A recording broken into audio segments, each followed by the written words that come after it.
Yeah, someone does have to make it to the Super Bowl. The last 4 or 5 games, he's just been balling out. It's the goal line fade. I love it so much. Kids, if you're watching, don't do this at home.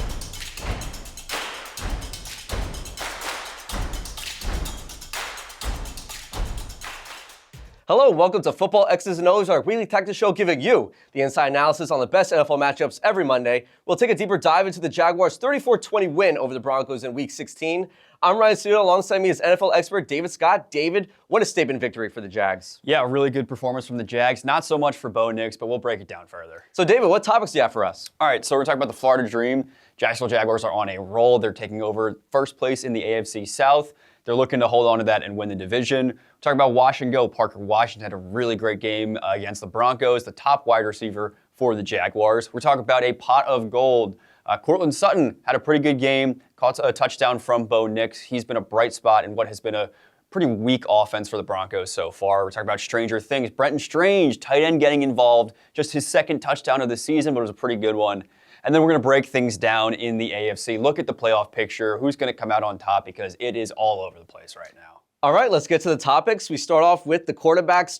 Trevor Lawrence just balled out, 4 touchdowns. What a statement winner for the Jacksonville Jaguars. What did you see from Trevor in this game? Yeah, I saw composure against a really good defense. He was making the right reads, good decisions. He was calm in the pocket. He wasn't getting antsy when the pressure was on him. And that resulted in 3 passing touchdowns and a rushing touchdown. He looked really good out there, and he had no issues with it. Yeah, and I definitely liked the way he was very poised. I feel like we saw a lot of inconsistent play from Trevor. Even that London game looked miserable. But I got to tell you, the last 4 or 5 games, he's just been balling out. And he's the reason why they have a winning streak right now. Yeah, him and Liam Cohen, I think him and his head coach have really started to develop that connection. He's starting to understand the offense that Cohen wants to run.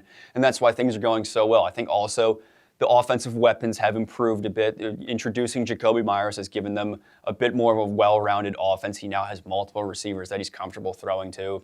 Brian Thomas Jr. has been a little bit better while he's in this sophomore slump. You know, you get a tight end like Brent Strange involved sometimes. That's going to help. The running game has been good. So it's become a well-rounded offense. At the beginning of the year, like you said, you've described it as a chore to watch sometimes. Oh, definitely. And now it looks fun. They're playing well out there. Trevor Lawrence looks like that generational #1 prospect, the savior that he was meant to be.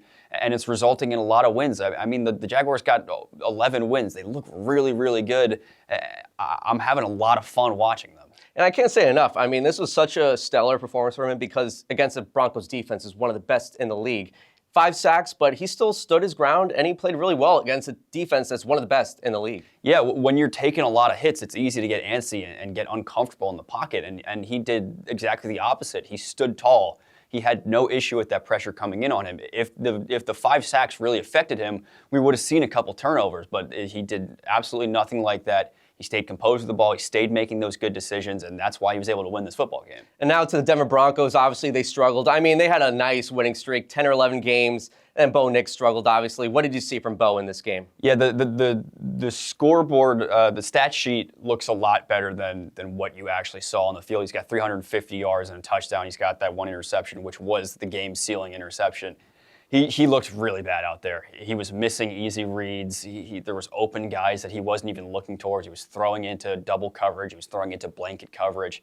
He looked really bad out there. That's the best I can put it. You know, he's still a young player in the league, but at the same time, he was good last year. You would expect him to take that step forward, and we really just haven't seen it. He's had a couple flashes of really good games, but at the same time, he's had a couple flashes of really bad games, and this was one of those really bad games.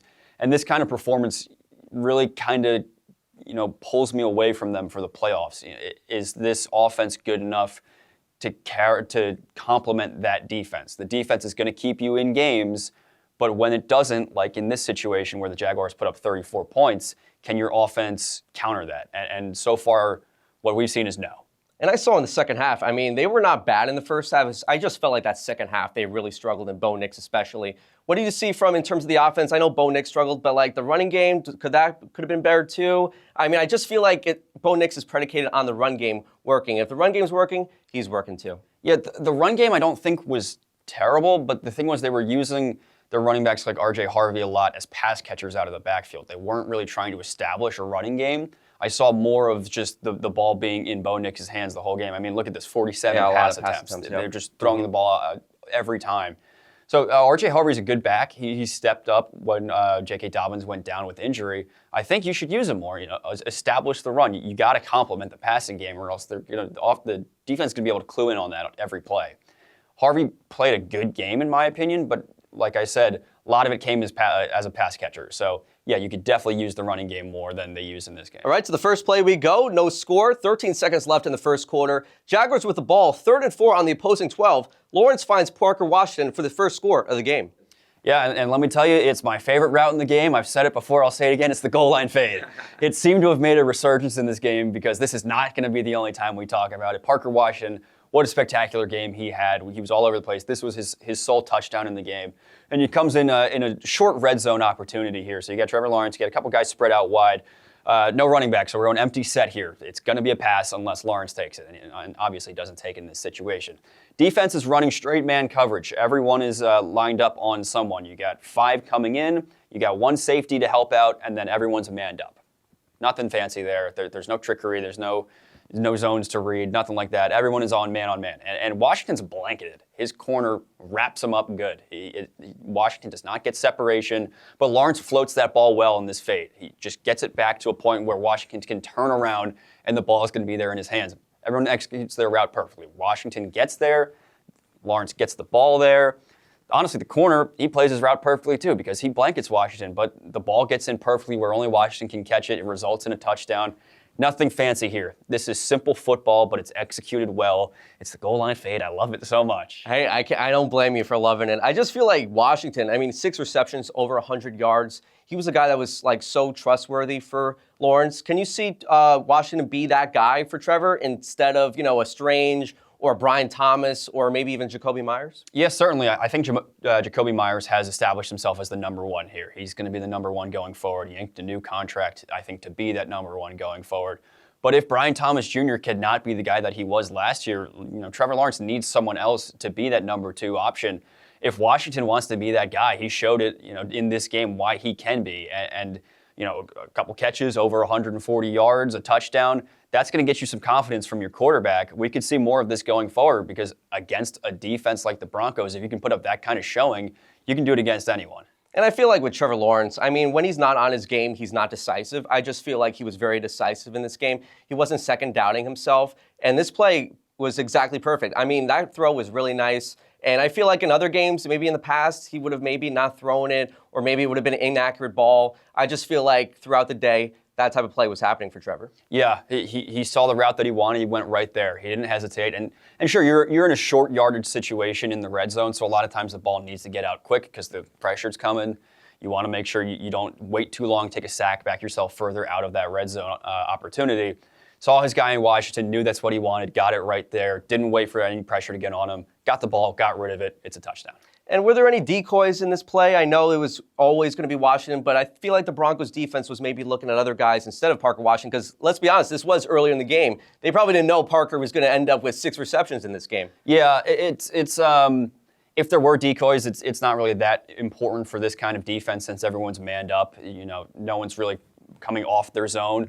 Maybe, if anyone, the safety help moved off to the right side of the field instead of staying to the left side to help with the fade. But outside of that, I don't think anything is going to disrupt the defense too much in this play. All right, to the second play we go. Broncos respond. A couple minutes later, 3rd and 5 on the Jaguars 15. Bo Nix hits Courtland Sutton in the end zone for the touchdown. Yeah, he's going to find his reliable target on the goal line fade. It's, again, another great route. Now, what we saw in the last play was straight man coverage, a little bit of safety help. What we're seeing in this play is a full-on blitz, all-out blitz. So as it was an empty set in the last play, Bo Nix has a running back here to help with some pass protection in this play. So as you can see, no route up for, let's say it was R.J. Harvey, because he's just going to sit in as a blocker because Bo Nix is going to need all the help he can get. And then we're getting 1, 2, 3, 4, 5, 6, 7 guys coming in on Bo Nix, just trying to take him down. So everyone's matched up one-on-one, just beat your man. That's your only assignment. Go out and beat him. And that's exactly what Sutton does. Now, while Parker Washington was blanketed on his goal line fade, Courtland Sutton gets past this guy. Now, he had a little bit more room in this play. The Jaguars are a little closer to the goal line, which is why it's easier for you to stick on your man in this kind of fade route. A little further back for the Broncos, so Sutton can use his speed a little bit more on this fade to get past his corner. And Nix, what he does is he floats it a little bit past the route while it was more of a back shoulder for Washington and Lawrence. So Nix puts it over Sutton. He's able to run underneath it on the fade, drops it right in the bucket. Again, like we talked about in the last play, everyone executes their part perfectly. This time, corner didn't do so well.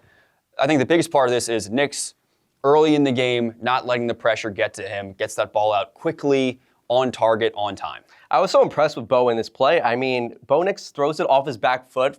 Kids, if you're watching, don't do this at home, throw it off your back foot. But he throws it, and Courtland Sutton is still at the 10-yard line. So for him to make that accurate of a football from Bo Nix, that was very impressive. Yeah, it also goes to show you that this play was designed for Sutton the whole way. Because if the ball is going to him immediately from that point, Nix knew that the ball was going to the back corner of the end zone. Just throw it up there, let Sutton run underneath it. But yeah, he probably wasn't expecting as much pressure as he got if he's thrown off the back foot like that. But to be able to throw it accurately and on time while off your back foot is very impressive. Didn't see much of the sort of impressive stuff like that as the game went on. This is Nix's one touchdown pass. The pressure, handled it well here. Don't think he handled it well the rest of the game. And Courtland Sutton, like the last 4 or 5 games, he's just been very consistent. He's been getting receiving yards over 50. I just feel like we didn't see enough of him. Even when they were winning, I feel like it was always a Troy Franklin or the running game was doing well. Finally, it was a loss, but Courtland Sutton, he's sparking at the right time for the playoffs. Yeah. Despite it being a loss, you as a team, you got to find positives as you go into the playoffs. Courtland Sutton, a big one of those. Troy Franklin was taking a lot of opportunities away from him, but Franklin has been an important part of this offense. He's going to continue being so going forward. So that's still a bright spot. Sutton, good performance. That's a bright spot. I think Harvey was a bright spot as well. With his abilities out of the backfield as a pass catcher. Your black spot, your negative spot is Bo Nix. It's a real bad game for him. How can you look at this game and what you did wrong and fix it going into the playoffs? Because this cannot happen again in the first round. Because as things are going, you're not going to have that bye week anymore. Yeah, we don't have much time left. So Bo Nix has to step up in the last games and then entering the playoffs. All right, to the last play we go. It's 10-7 Denver. Jaguars have the ball. Second and goal at the 4. And Trevor Lawrence connects with Brent Strange for the touchdown. Yeah, so not so much the goal line fade anymore. We'll move away from that. Interesting defense here from the Broncos. We're at the goal line. We're not really showing pressure from the Broncos. We're getting our 5 men here, and they're all just going to match up each with an offensive lineman. So 5 guys that you could say that's pressure. I guess you're sending more than the standard front 4, but it's not really that much pressure. Everyone's manned up and doing their job. And we're doing kind of man coverage here, I'm saying, because they handled it weirdly in the secondary. I'm going to say it's man coverage. We got guys manned up here, and then a little bit of safety help. That's what I'm going to go with. We can roll with it and say whatever it is, but that's what we're going to go with. Now, what Brent Strange does here is he kind of lines up as an extra offensive lineman, showing that he's going to block. Now, it's not quite a block and release, which is where you engage with a man and then get off, but he kind of just leaks out as the play goes on. So the ball's snapped, everyone starts engaging. Strange just leaks out and goes towards the end zone and towards the sideline in the end zone, just trying and make sure people don't think he's involved in the play. Now, of course, his corner is not letting that happen. He's staying on top of him, so Strange is going to have to pick up his speed a little bit as he's going to the sideline. And Lawrence delivers a dot over there, but he puts it on a seat. He puts it there hard. Strange doesn't really have the capacity to turn around and get both hands on it. What does he do? A little one-hand grab on the sideline. No big deal. Get both feet down with a one-hand catch, score a touchdown, take the lead in the game. Really impressive from Strange, a guy who's not getting the ball too much, a guy who's a tight end, just snagging the ball like that. And Lawrence finding him in a small window on the sideline. Really impressive play from both parties. Now, this felt like a play that there was decoys. The defense thought it was going to the wide receivers in this instance, but Strange, this was only his second receiving touchdown for the year. He had a couple of injuries, I think, during the year, but he stepped up, and this was a really nice catch. Being near the sideline, and Lawrence and Strange, that's a good connection right there. Yeah, it really is. You're right, there definitely were options around the field that the defense were looking at. The crossers over here, one of them got open, actually, but Lawrence had already turned his eyes to the left side of the field to get the ball to Strange. This crosser over here wasn't, ever really an option. He was blanketed most of the time. But Strange, yeah, he looked really great on this play. He's a pretty good tight end option. He does not get the ball that much. I could see the Jaguars maybe going to get a top tight end in this offseason. There's some guys available, maybe a Kyle Pitts or such, or go into the draft. But Strange is a good option. He's a good enough option if you're going to go forward with him, and he's going to make a play like this every once in a while that shows you, all right, we got something here if we need him. And I think Lawrence, I mean, you said it earlier. I just feel like he had to throw it on the sideline. He knew he had to throw it out to Strange. I feel like we weren't seeing that in the last couple of years, actually his whole career. Even the London game, he was struggling with inaccuracy. I feel like this was one where he threw it very accurately. We saw it throughout the game, and in the last 4 games, an accurate football from Lawrence. Yeah, I think it all comes back to confidence for Lawrence. Being confident in his ability, being confident in his pass catcher's ability, being confident in Liam Cohen's play calling.